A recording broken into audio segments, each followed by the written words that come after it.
I remember when I was 5 years old, I won a coloring contest. And I remember winning this contest because my mom used to always remind me about me winning the coloring contest when I was 5 years old. I remember when I was younger. The actual contest and the competition, I don't quite remember, but I do remember coloring in the clown and coloring the clown the best. But I say this to say, to me, a coloring contest was pretty easy. As long as I choose the correct colors that match the clown and stay in between the lines, I should be pretty good. No big deal. Just so happen I win. So let's use that coloring contest as an example of how I look at relationships in life. Um, I find it that when we're in relationships, it's like a coloring contest, hypothetically. You have people who color outside of the lines.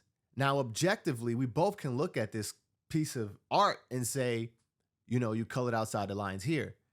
I find it that a lot of people don't want you to mention the fact that they are coloring outside of the lines.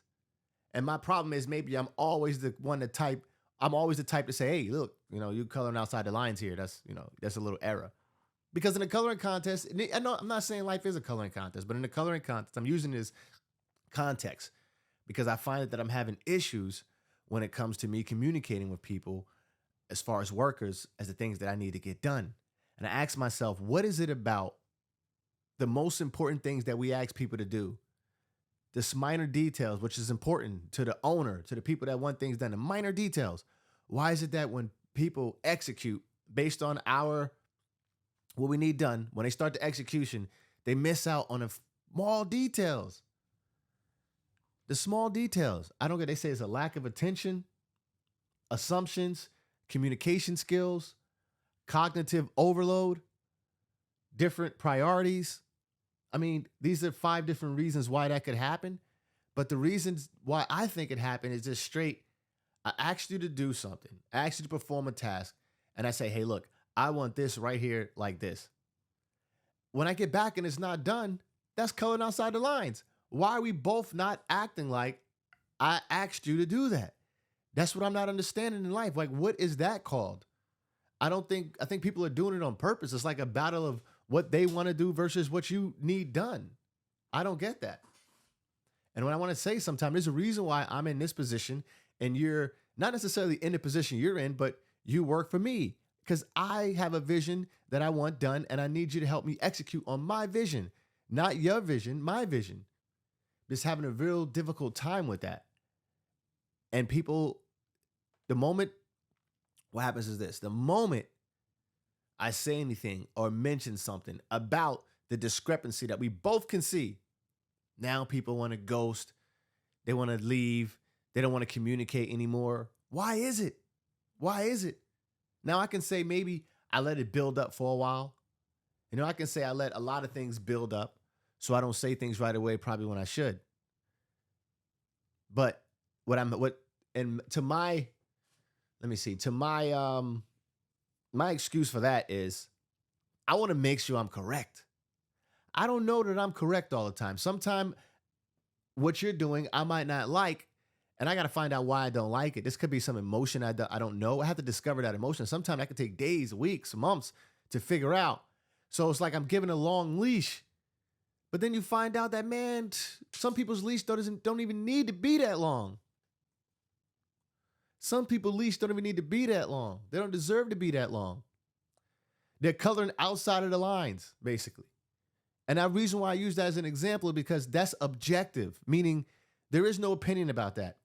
If you're in or out the line, it's like football. You're either inbounds or out of bounds.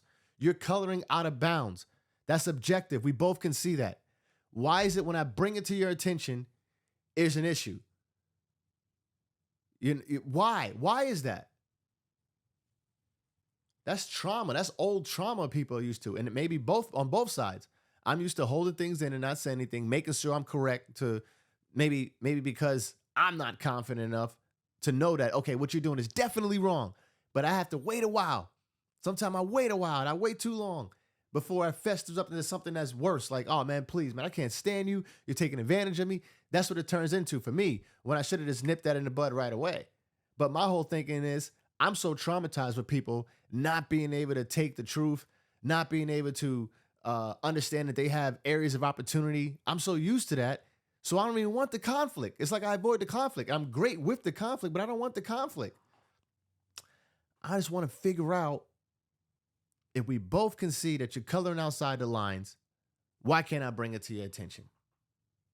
And vice versa. Why?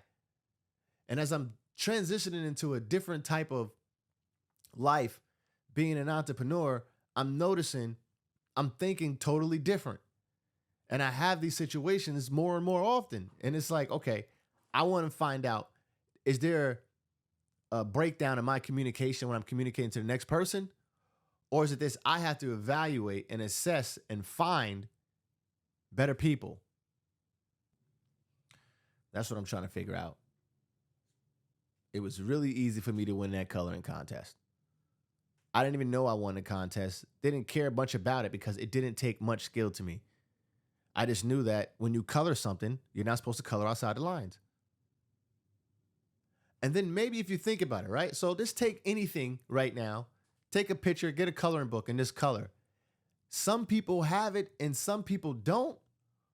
And if you don't have it, do you just take your time more so you can make it perfect? Or you just say, okay, I'm not a person that can color inside the lines. I don't have a steady hand. Like I said, if you don't have a steady hand, can you make it more steady by taking your time? Who knows? Maybe that's the question. That's what I said. That's why I think this is a really good analogy. Maybe that's the question. If you can't color outside, if you can't color inside the lines, does that mean I take it slower? Or is coloring it inside the lines just for certain people? Because that's the first thing. You want to at least color inside the lines. The consistency of your color, that's something different. That can be judged. It's still objective. But at the very least, you have to color inside the lines. And it's the same thing with relationships. Once you go outside the lines and you know you're outside the lines and it's brought up to you, let's not act like you didn't color outside the lines. We both can see this. This is objective. That's my gripe for today. Hit the like, hit the subscribe button. You like this type of content.